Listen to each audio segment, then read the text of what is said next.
जहन्नम में कफ़ार किस जानवर की आवाज़ में रोएंगे? जवाब, गधे की आवाज़ में।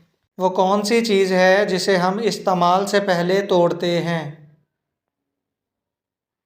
जवाब है अंडा।